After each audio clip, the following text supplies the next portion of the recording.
След Европейския парламент, който гласува за приемането на България в еврозоната с 531 гласа за, по темата се произнесе положително и Съветът на Европейския съюз по икономическите и финансови въпроси ЕКОФИН.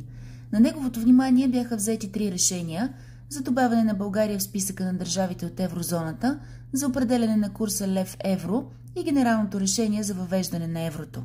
Министрите на финансите от страните членки гласуваха окончателно по заключенията на докладите на Европейската комисия и Европейската централна банка, според които България е готова да използва еврото от началото на следващата година. В Брюксел се състоя и официалната церемония по присъединяването ни към еврозоната. На нея присъстваха финансовият министър Теменужка Петкова, еврокомисарят по икономика и производителност Валдис Домбровскис, председателя на еврогрупата Пасхал Донахи, датският министър на финансите и председател на ЕКОФИН Стефани Лосе и заместник-председателят на Европейската централна банка Луис де Гиндос.